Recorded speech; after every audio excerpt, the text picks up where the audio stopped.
So hello and welcome to this class which I've called Fluidity. So we're going to be looking at, I'll probably do another class called Fluid Spine, but we'll look at the fluidity of the spine. But what we'll address is the fluidity in the hips today, often associated with the second energy center or the element of water, where the pelvic bowl for me is all about fluidity and how we can sort of fluidly move. There shouldn't be like masses of movement in the pelvis, and we don't want it to be very mobile. For me, it's the quality of earth and water together around the pelvis, which gives us that sort of slow and controlled fluidity, and helps us to find, I guess, some sort of sense of grounding as well through that process. We'll just explore. One of the things that contributes to lack of fluidity is when people lock the knees. So we're going to be doing a lot of work with bent knees today. So just if you do have any knee issues, just be cautious of the effect that has on your knees. It should strengthen over the long term, but only you know your body. Regarding props, I'm going to use two blocks. I'm just going to position them at the front of the mat, one either side, or sort of directly at the front if you prefer, just so that they're out of the way and they're easy to grab when you need them. Yeah. I'm going to start in child pose. So just resting your bum towards your heels. You can have your feet either apart or together. Knees, whatever position is comfortable for you. And I'm just going to rest the forehead on the hands as it's the first child pose of the day. So I'm just making fists and resting the forehead on the hands so I have the weight sinking back into the heels. And just take a few breaths into your lower back and into the back of the ribs. And even here, just add a little bit of swaying from side to side, so shifting the weight to the right side and then the left side, so that we're just encouraging that sense of fluidity. And if you notice, I'm not just sort of going really fast side to side. I want this slow feeling, like I'm moving through, something like mud or honey. So it has some sort of like fluidity, but it's not too mobile. And then we're going to add to that by stretching the arms forward. The head can be lifted or down. And as you push into the right hand, sort of feel like your left buttock reaches towards your left heel a bit more. And then as you press into the left hand, feel like your right buttock moves towards the right heel a bit more. And just going side to side like that, again, just feeling that, that the body's not stuck and there is a little bit of movement going on. Okay, and from that, we're just going to press up onto hands and knees. We're then going to tuck the toes under and just come into a sort of wide-handed, wide-feeted downward dog so that you're feeling comfortable. And what I want you to notice is if you've locked the arms and locked the knees, there isn't much room to move. And what happens if you bend the knees and bend the arms, elbows a little bit, and then suddenly you get a bit more movement in the body, but you have to use a bit more strength as well. So it's just lower the knees down towards the floor. I'm just going to do that one more time. So if you're used to locking the arms and then pressing back into downward facing dog, what happens if you bend the elbows, find it a little bit more fluidity, keep the knees a little bit bent and then push into just this sort of wider dog where you've got a bit more mobility.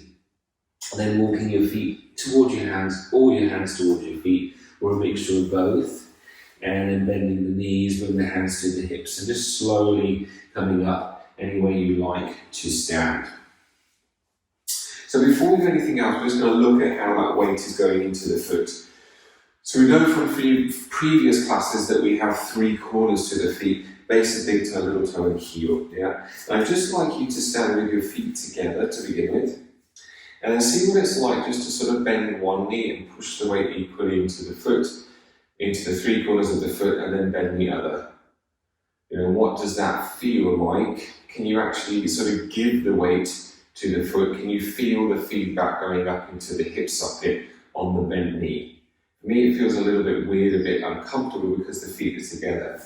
So then I'm going to go hip distance apart, which is another cue that we give in yoga, and try the same thing. So I'm just bending one knee, and then the other, and I'm looking for how the weight goes into the foot and also then how that feeds back into the hip. So just sort of going side to side. That feels a lot better for me. I'm starting to feel some more information I'm noticing that my weight's going more into the ball of the foot, so I'm deliberately just trying to evenly distribute it more into the heel. Let's just try with the feet in a different position, a little bit wider. What does that feel like? And for me, that feels better. I'm more able to ground through the foot and to feel that feedback up into my hip. For you, it might even go wider, yeah? And just experiment with those different feet positions. Hands can be at the side, or I just sort of like to have them in front. And I'm spreading the toes. I'm just sort of getting used to that bouncing backwards and forwards. So getting the weight into the foot and then that information going back into the hip. Okay, so that here feels about right for me. You find what's right for your feet. My toes are turned out slightly. That's also okay. Could be pointing forward, just decide what works. And then just go backwards and forwards again, thinking of fluidity in the hips and how that helps to ground through the feet. And then what we're going to start to do is imagine that we're drawing a figure 8, yeah, with our hips. So as I go to the right knee, I want to think about going clockwise, yeah, and then as I go to the left knee, I'm going anti-clockwise. So I'm starting to, as I shift the weight into the hips, or into the feet rather, drawing a figure of 8 shape with the hips. And that for me, sometimes it feels a bit clunky when I've done it in the past, but it's sort of giving that fluidity. It's kind of like if you were stirring a pot in a figure of 8. So I just want you to sort of get used to how that feels. And also notice if you're doing it and your upper body is rigid, can you just relax the upper body so it becomes more of a fluid movement through the spine. If you want to add the arms, you can.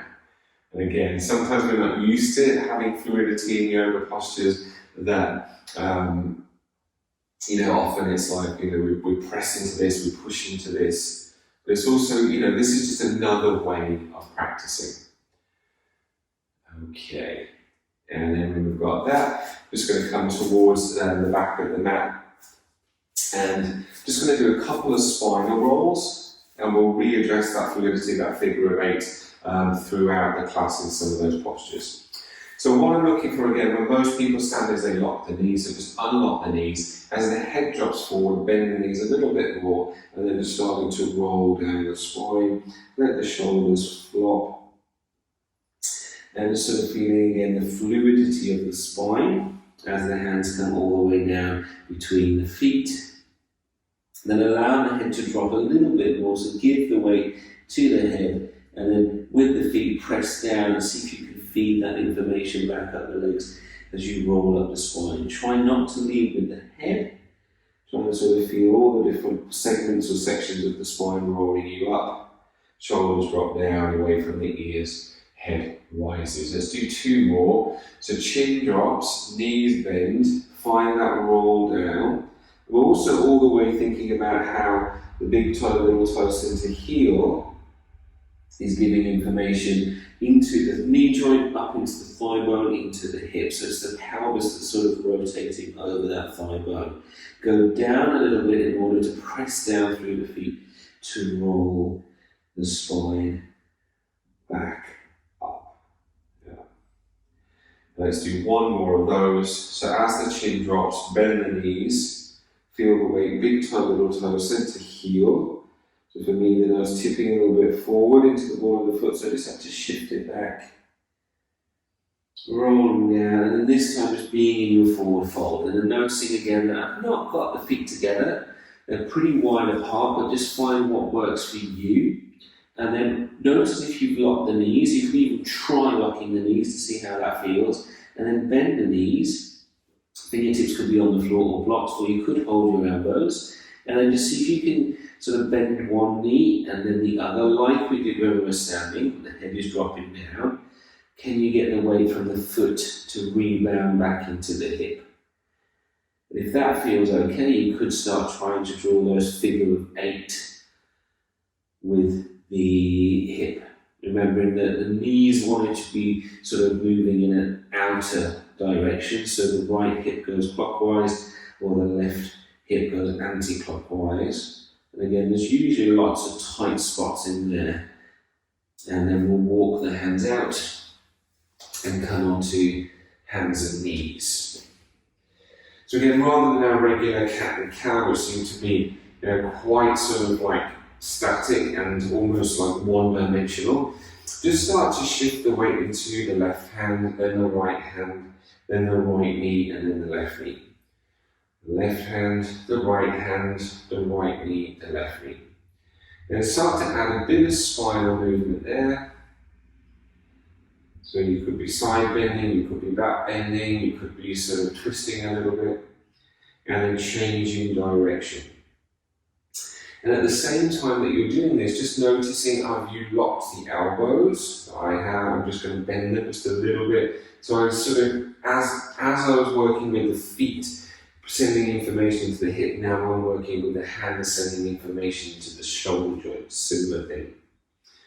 Okay, then I'm going to walk the hands slightly forward, tuck the toes under, bent knees, bent elbows, lifting up into that sort of soft, jointed downward dog. Now for a moment, lock out the knees, lock out the arms. Notice that there's not a lot of movement. When you bend the elbows and bend the knees, can you start to shift the weight one foot to the other? Obviously the heels aren't quite on the floor, but you're still feeling that spreading of the 3 points, the big toe, little toe, heel.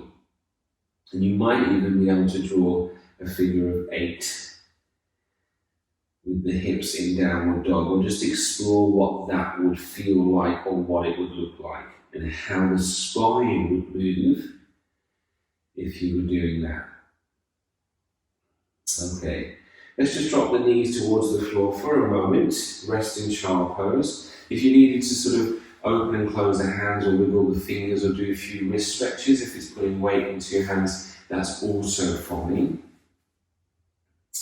And then going back up onto hands and knees, bent elbows, bent knees, downward facing dog.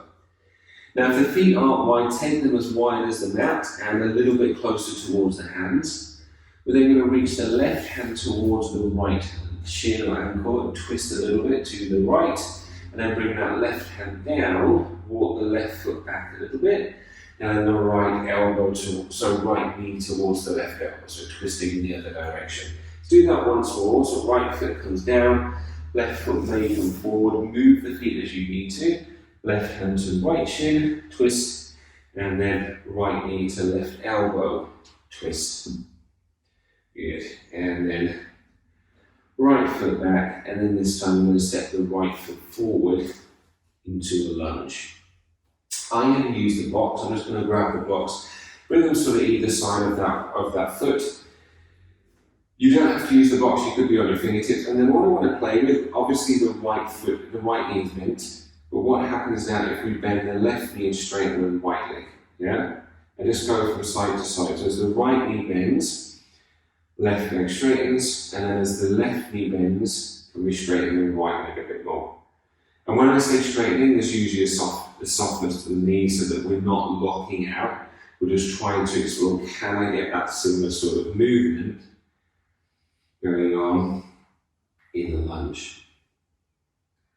Okay, from there, just positioning the feet, if I just had to change them so I'm feeling stable, can I take the hands off the block or the floor and take that into a crescent lunge? Notice if you've locked the back leg and the lower back is dipping, what happens if you bend the back knee a little bit, and again just shift the weight a little bit forwards and backwards. Up to you, if you want to take the arms up towards the ceiling, you can. It's going to play with your balance a little bit more, which is why a wall at the side is handy. And then keeping both knees, obviously the front knee can be quite a lot bent, but also keep a bend to the back knee, and then see how that makes the back feel a bit more spacious. Can you breathe into that shape? Now let the weight drop into the feet. Good. Press down through the big toe mounds. And then release the hands to the floor, moving the blocks out of the way, right foot stepping back, downward facing dog. Let's then just sort of add those figure eights to the downward facing dog, checking that the knees are bent and the elbows are bent, looking for that fluidity rather than more static holding postures today. Let's do that on the other side, so take the feet wide if they've got narrow. This time, the right hand reaches towards the left leg, ankle or shin, and then left hand comes down, maybe walk the right foot backwards, so right hand comes down, right foot goes back a little bit, and then the left knee goes towards right elbow. So left foot down, right hand towards left leg somewhere, twist to the left, and then right hand down, left knee to right elbow.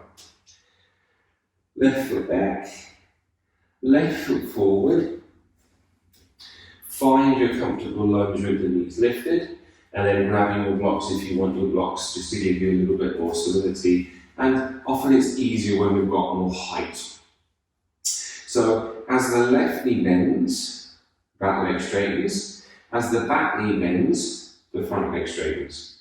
You just sort of see, like the similar thing to when we were shifting side to side, that the weight is going into the foot, and we're trying to get that information into the hip joint. Again, remembering that we're moving quite slowly, as if we're creating some sort of resistance, like we're moving through mud or honey or water. Even like moving through water can sometimes work. Okay, then finding the position so that you can release your hands from the block into more of a crescent lunge. Remembering that one side will possibly feel different to the other. Notice if you've locked the leg out and gone into quite a deep back bend, can you bend the knee? Think about the tailbone dropping down and just shifting the weight a little bit front to back again. Both knees are bent, but you're just sort of noticing that then the pelvis has room to move. Arms could raise if you wanted to. Could even try and get a little bit of figure of 8 in. Just be careful of knees. And then finding that position where the back knee can be slightly bent, tailbone dropping down. It's not a huge back bend. Pressing down into those big toe mounds. Breathing into the back of the ribs as well as the front. And then hands to the floor, stepping back, downward facing dog. And just seeing how that feels again. You might be enjoying just having that more fluidity in the body today. Let's then walk the hands back towards the feet, take the feet nice and wide. I'm also walking my feet a bit closer towards my hands. I'm just going to shift so that you can see. And ideally then we're coming down into some form of squat. Heels could be on the floor or they could be lifted. And again, in your squat, can you get a little bit of weight shifting from side to side? If you struggle with squats, there's 2 other classes looking at helping you with your squats. And then from there, just bringing one hand towards the floor. You could also use a block for that hand if the floor feels like it's too far away. Bring the opposite hand to the back of the head. We're just going to curl in as if you're bringing the elbow towards your belly button. And then curl back out and twist towards the ceiling. It's not a very big movement, we'll do 3 each side, but we're just trying to get some mobility, some fluidity into the spine, which also is working the mobility of the hips. So after the third one, I'm going to switch, so bring the other hand to the floor, the other hand behind the head. And again, we started by curling in, and then twisting and curling out. And noticing the hips aren't moving too much during this movement. I'm just trying to get the rib cage to move relative of the hips, which is still working with the hips, even though they're static. Yes, that's 3 each side. So from there, just crawling yourself back into all fours, and then downward facing dog. Might need to just get those figure of 8 going again into the hip joints, soft elbows, soft knees, and we'll take that into a few standing poses. So stepping the right foot forward, left heel coming down towards the mat, and coming up as if you're about to prepare yourself for Warrior 2. Now, some of you might have to change the foot position at any time, know that you can do that. But what I'd like you to check now, just bring the hands to the hips, is that you can switch the weight from the front foot And then can you bend the back knee and shift the weight into the back foot? Most people struggle with that. It does require a little bit of ankle mobility. But can we transfer the weight in our Warrior 2 stance? If you can't, it might be that you try changing the position of your legs, changing the angle of the back foot. Highly recommend that you try and have the toes pointing a little bit forward rather than back, because when it goes back, the knee tends to cave in, and ideally we want the knee to be in line with the toes. And notice how what the purpose of doing this is, particularly on that back leg, we start to feel how the weight into the back leg feeds information to the hip. And even here, you can start to play around a little bit with that figure of 8, but remembering that the right hip goes clockwise and the left hip goes anti-clockwise. Not as much mobility in the left side for me with the legs in this position.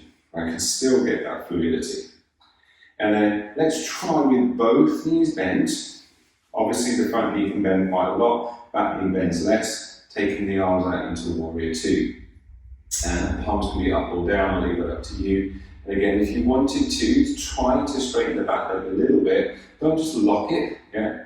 Try and sort of think, can the tailbone drop down? Can I keep the weight into the back foot? And then almost try and straighten it whilst keeping the knees soft. Yeah, so I'm not locking out. The knee is almost like a micro bend to the knee inside the straight leg. And then hands to the floor. Let's then step that back into down dog.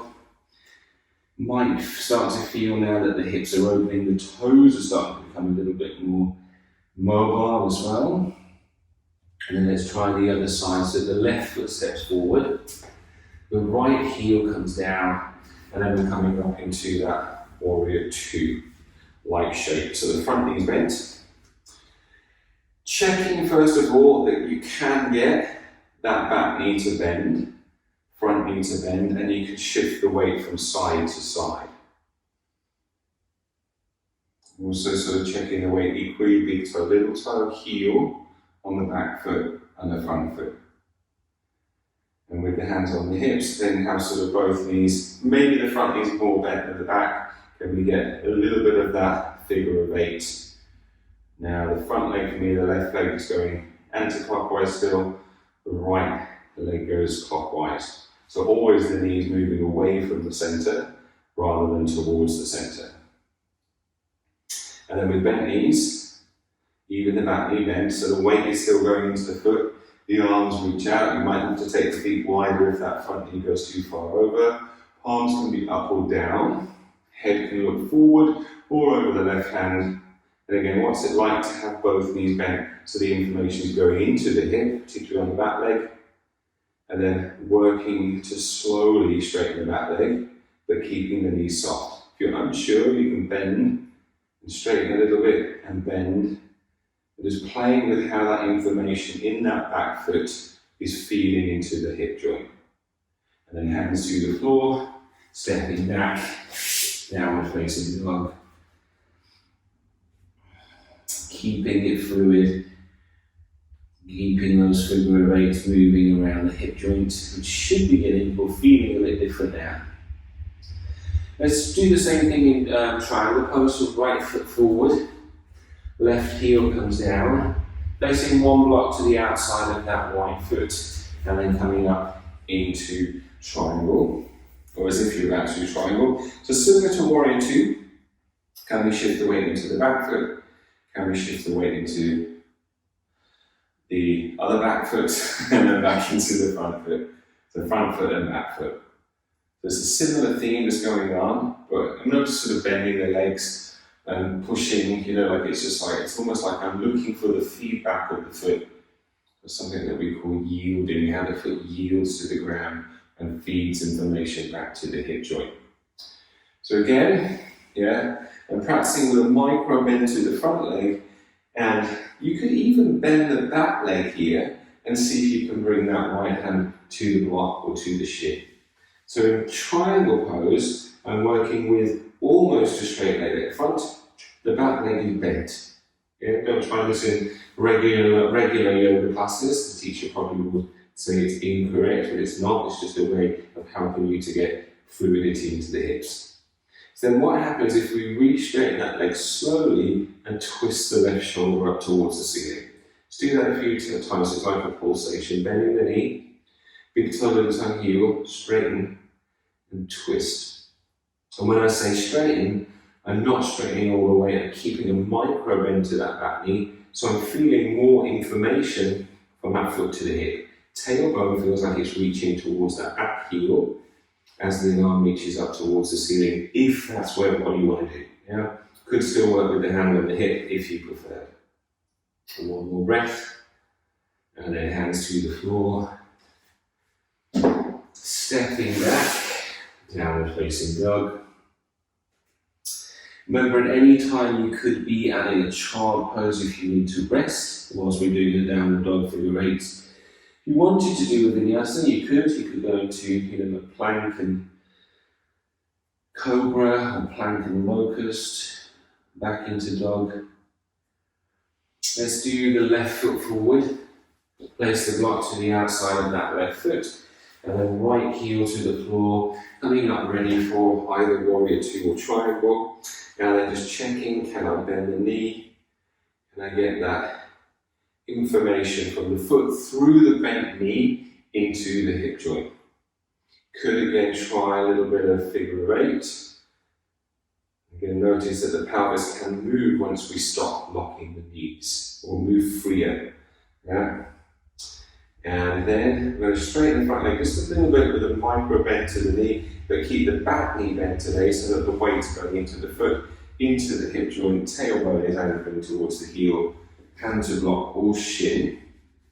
Again, it might feel different one side to the other. So then right hand to shoulder or chest, and then as you bend that back knee, push into the foot. As that information goes into the hip, can you twist the right side of the chest towards the ceiling? And just doing that a few times, like a little pulsation, looking for, really anchoring through the back foot, twisting open the chest. So ideally, the twist isn't coming from the lower back, or even from the hip. We're twisting from the rib, a little bit like what we were doing in that squat. So then holding it, the back knee is soft. You can even practice with the back knee bent if you want to. Try not to lock the front leg. Try and keep the length through the spine. Ground equally through both feet, either looking forward in the direction that the chest is facing, or you could look up to the top fingers if you wished. Good. And then let's release, hand to the floor, stepping back into downward facing dog. Okay, get the figure of eight moving in the hip. And then let's walk the feet forward, hands back a little bit. Bend the knees, remember go down first with the head, press through the feet as you roll up, keeping the knees soft, and in the spine, come all the way up, head last of all. So now we're going to look at a balance. We're going to take it into, we'll look at tree first, and then we'll take it into crescent, what's it called, half moon pose. So you might want to have a block handy towards the front of your mat. Now, if you face towards the front of the mat, that'd be ideal. I'll just turn to face you so you get more of an idea of what it looks like. So again, I'm going to start with my feet in that comfortable distance, and I'm just passing the weight from one foot to the other. And just checking that the back isn't sticking out as I do it. I'm also sort of not leaning forward too much. I want the spine to be sort of vertical, and just be able to pass that weight. I'm struggling to get the connection to my heels today, so I'm just putting a little bit more weight into the heel bone. And then what happens if we shift the weight to one foot? Can we lift the other foot up and then back down? Yeah, so again, I can pause at any point of the movement. I'm trying to, it's building strength into the standing leg. And most of us are used to balancing and like on one leg with the knee locked, which means that the muscles around the knees, muscles around the hips aren't really allowed to do what they're capable of.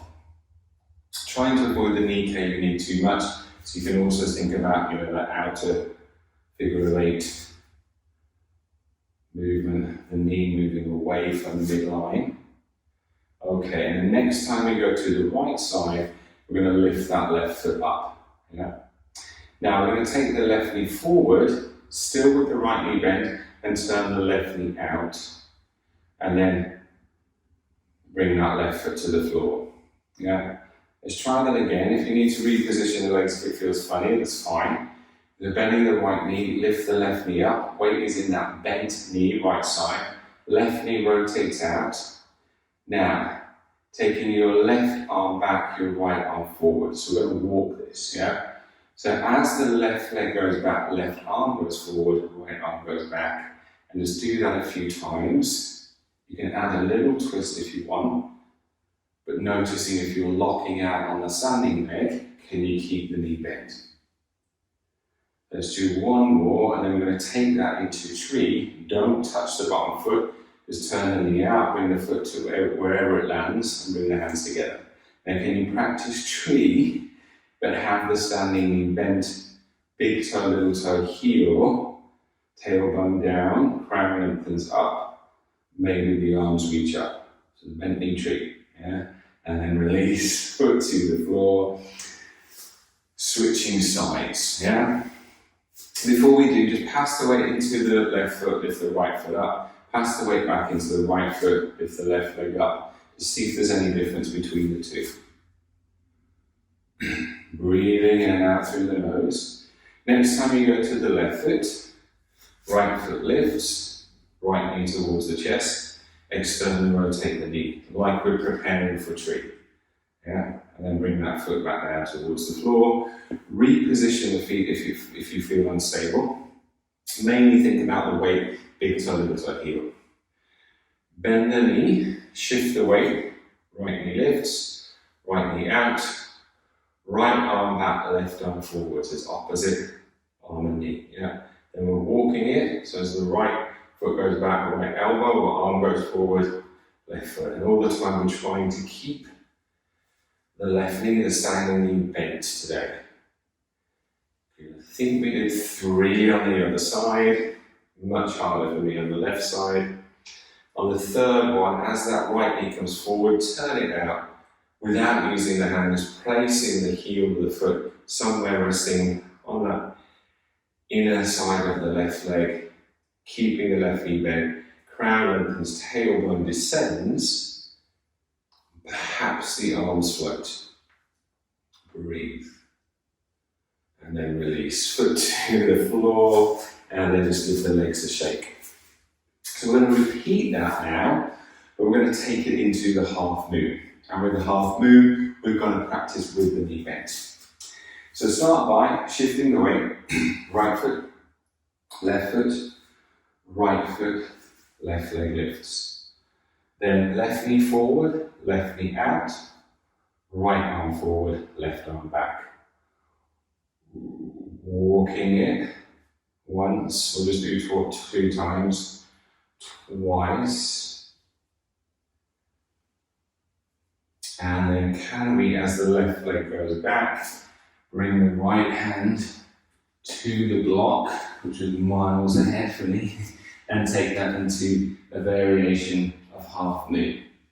So in half moon, like we did in triangle pose, but this time with the front leg, bend the front knee. As we re-straighten a little bit, twist the chest more towards the ceiling.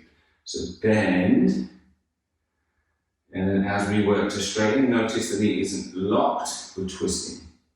One more time, bend, find that fluidity in the hip from the bent knee, keep the knee bent, maybe the arm reaches up.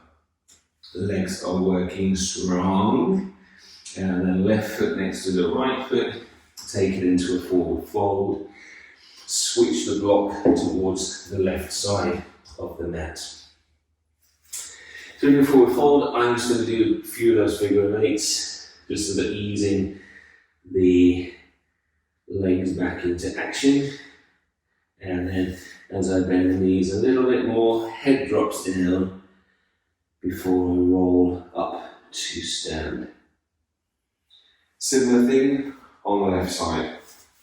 I just step a bit further forward this time because the block was miles away last time. Yeah. So we shift the weight into the left leg, right foot lifts, right foot, left foot lifts, left foot, right foot lifts, right knee lifts, right knee out. Left knee is trying to be bent. Take it into walking. So left arm forward, right arm back, and then walk it once. Trying to keep that left knee bending. Equal weight, big toe, little toe. So next time that right leg goes back, left hand to the block, left knee is bending, and then as we re-straighten the left leg, we twist the chest, right side of the chest more towards the ceiling. Much easier with a wall next to you. This is the wobbly side for me, so bending the knee, going to twist without locking the knee. So then can I keep that left knee bent? Maybe taking that right arm up towards the ceiling. That leg can be straight, but front knee is definitely bent. Breathe, and then release. Right foot down, both hands down, and then walking back, downward facing dog. Whew. And then finding those figure of eights in the hip. Okay, I'm going to go back into the squat. So then, walking the feet a bit further forward, walking your hands back, bending the knees. Let's repeat what we did with that squat before. So one hand to the floor, other hand behind the head, and then we round down like the elbows reaching towards the groin, and then twisting elbow towards the ceiling. And again, coordinate it with the breath if you like. Some people like to twist on an exhalation, others like to twist on an inhalation. Good, 3 on one side, let's see what happens on the other side. Rounding and opening. Just trying to get a bit of movement in the ribs. We're ready for our next pose as we build on half moon to the revolved half moon. Yeah. So back into downward facing dog. Find that fluidity in the hips again. If it was too, like if the half moon pose was challenging enough, you might want to just repeat warrior 2 and triangle again. When you've done that, you know how that feels. The rest of you, you're coming into your forward fold, and then going down, knees are bent to roll back up. Excellent. So, giving you the options, you can either do your warrior 2 triangle pose again. You could attempt to do half moon again. For those of you that want more of a challenge, we will now move on to the revolved moon version. Yeah. So block probably in the center. We'll go into it the same way, just so your body's learning all the time. So shift the weight into the right leg, left leg lifts. Shift your weight into the left knee, right foot lifts. Left foot rather than right knee lift, right foot lifts. Right foot, left knee, left foot lifts. Left knee bends, left knee rotates. Right arm forward, left arm back. And then walk it, keeping the front knee bent. Maybe adding that twist of the upper body. And then this time we'll step the left foot back, let it touch the floor, let the left hand come to the block, right hand to hip, and then let's lift that left leg up and come into it a little bit more stable. So, keep trying to keep the right knee bent. Then, as the right leg straightens, we kind of twist the chest this time to the right, yeah? And bending the knee as I push into that right foot, big toe, little toe, heel, and twisting to the right. Notice how the knee doesn't lock. One more time. Option if you wanted to, right hand can reach up, head can look down, or to the side that you're twisting to. But notice if you're locking the leg, bend the knee, let the inflammation go into the hip. Left leg could be straight, but try and keep that right leg bent. Good. And then untwist. Hands to your fingertips to the floor. Figure of 8 in your forward fold. Breathe. And then bending the knees, go down first to roll back up. Excellent. Other side, then we start to wind down. Weight into left foot, right foot lifts. Weight into right foot, where the knees still stay bent as the left foot lifts up. Left foot, left knee bends, right knee lifts, right knee rotates out. Like tree, but we haven't got the heel on the thing, yeah? Walk it, so we've got left arm forward, right arm back. Like you're walking, opposite elbow to leg. Good. And then as we step that right leg back, just let the right foot touch the floor. Right hand reaches towards the block. Weight into the left foot, right leg lifts. So the torso and the hips are more or less facing down towards the floor. Yeah? If you can't do that, bend the knee a little bit, and then you get that stability, or the mobility, or the fluidity into the hips and the spine. So again, like we did in the triangle pose and the crescent moon, as we bend the knee, straighten the leg just a little bit, and see if you can twist the chest more to the left this time. Bending, twisting. So every time we're straightening the leg a little bit, it's not fully. And then keeping the knee bent, keep the chest twisting to the left. Left arm might float up. So we're trying to straighten the back leg, but keep the front leg bent. And get big toe, little toe, heel, giving that information to the hip. Excellent. And then let's release. Foot to the floor. Have your block out in front of you. Have the right foot forward, left foot back, left heel to the floor, like we're doing the pyramid pose, Parsvottanasana, yeah? So I like the hands on the block. You could have 2 blocks if you wanted, one for each hand. Now usually, most people bend the front knee and straighten the back leg, yeah? Can we do the opposite? Can we bend the back knee today and work to straighten the front leg a bit more?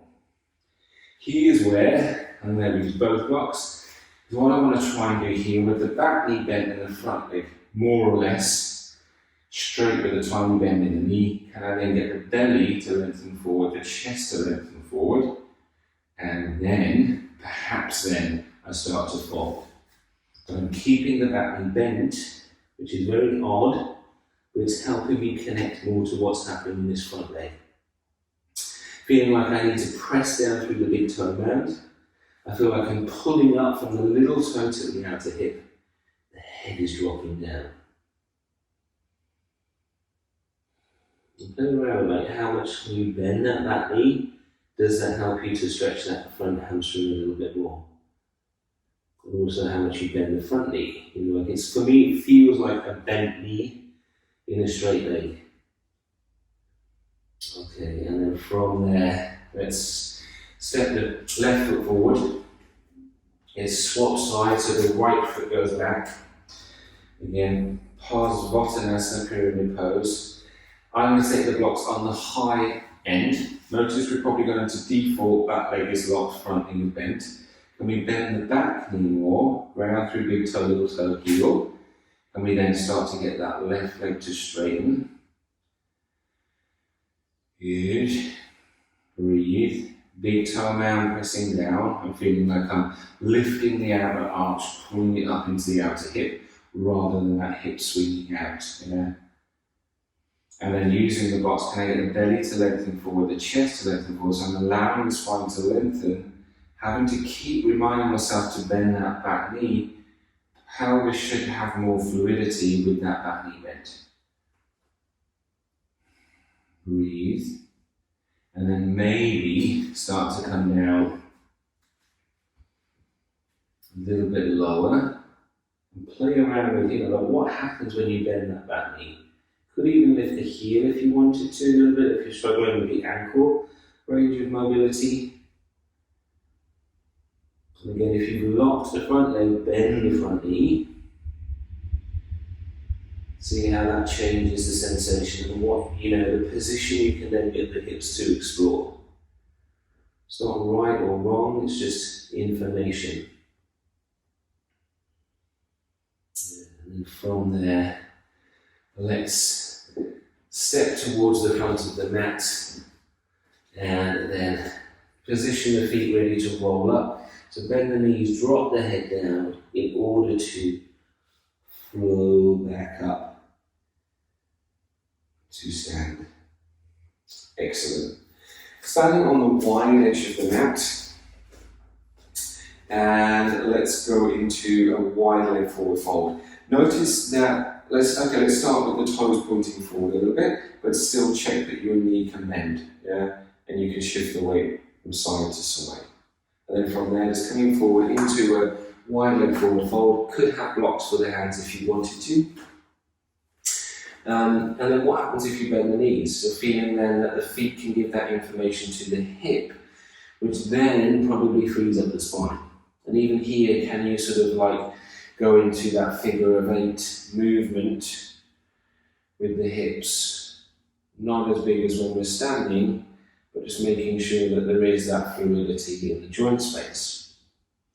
Okay, then I'm going to turn the toes out slightly, the heels in. You might need to go a bit wider. And then we're going to bend one knee, so I'm going to walk the hands towards the right side, I'm going to bend the right knee, left leg straightens, and I get a nice stretch on the inside of that left leg, yeah? And just walking side to side, left knee bends, right leg straightens. So again, we've just changed the position of the leg, but a similar theme to look for that fluidity. So done that twice. Either repeating that, if you want to take it further, you can go into the squat version. So as the right knee bends, the hands go to the right. I like to take the left hand sort of between the legs, fingertips point back, so that I can get that left toes to lift. So now the right leg is more in that squat. Right arm can reach forward or stay on the floor, but try and lengthen the spine. And then going over to the left. And then if you need extra stability, like I did, the right hand goes between the legs to allow for that right toe to lift up, the left hand to reach forward. Yeah.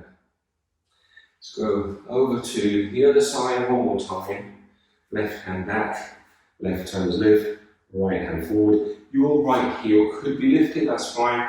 Maybe you work to lower it over time. And then other side, crawling to the left, right hand, the fingertips point back between the legs, right toes lift, left arm forward.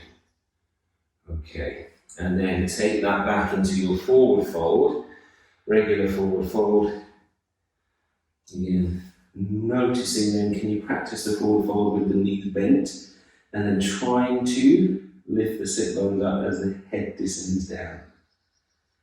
Then knees, big toe, little toe, center heel, giving information to the hip joint. One more time.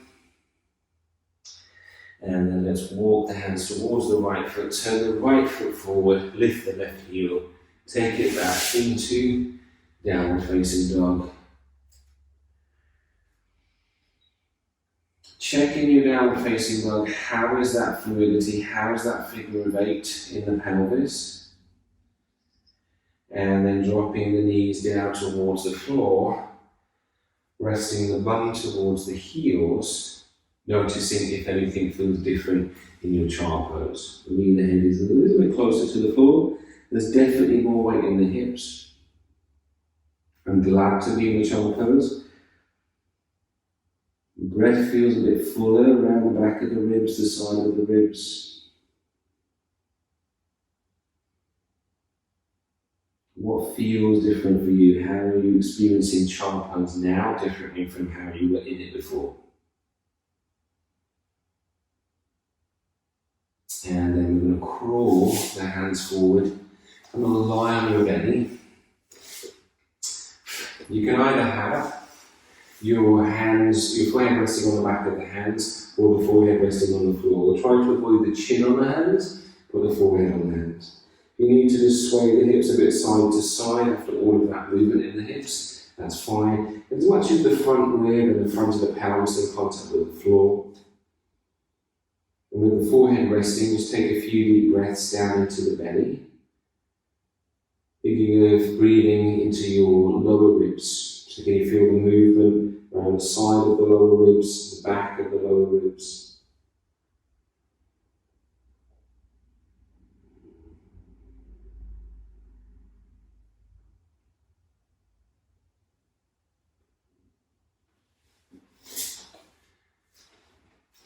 We did a lot of forward folding today, so we're just going to end just by doing a few leg raises. So keep the forehead resting on the back of the hands. I'm going to lift my head just so you can hear me speak, and then just lifting the right leg up. Feel like you're stretching the front of the right thigh. So don't lift the hip up, keep the front of the hip pressing down, but just try and get your toes to touch the wall at the back.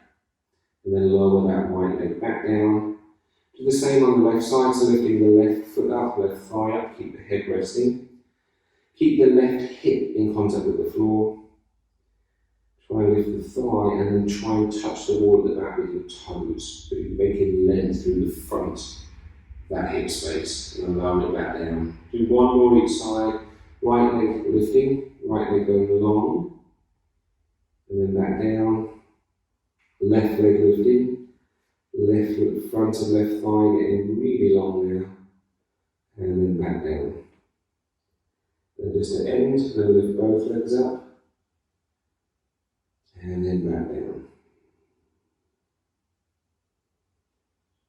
Couple more deep breaths into your belly, into your lower back, into your lower ribs, into the side ribs.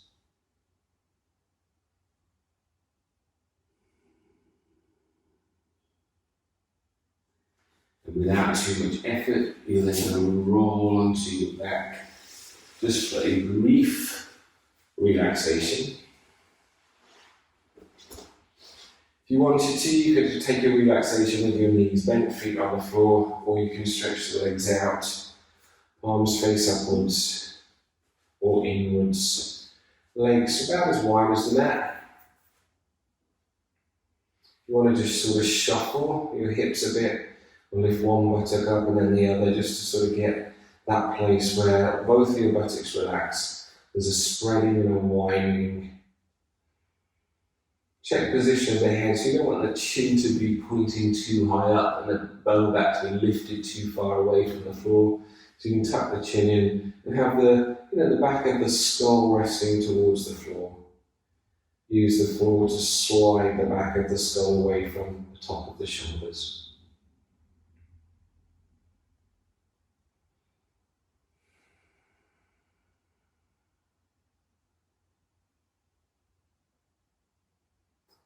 And then in our relaxation, I'd like you to bring your two thumbs, if possible, to rest somewhere around your belly button so that the other fingers sort of rest down in the pelvic bowl. So the fingertips are sort of on the pubic bone for me.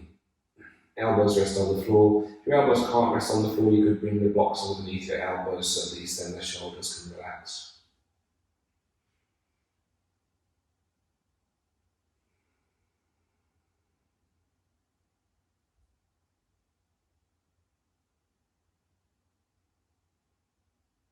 And just allow the breath to naturally flow in and out through the nose and explore your connection to that area underneath the hands.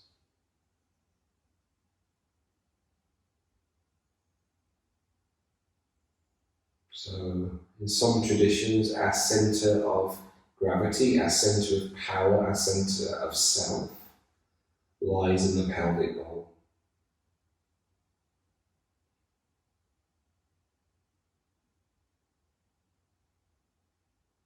And as you relax your jaw and your teeth and your eyes and your face and your shoulders, allow the body to sink down into the mat. I'll leave you just for another minute, just to explore your connection to that center in the pelvic bowl.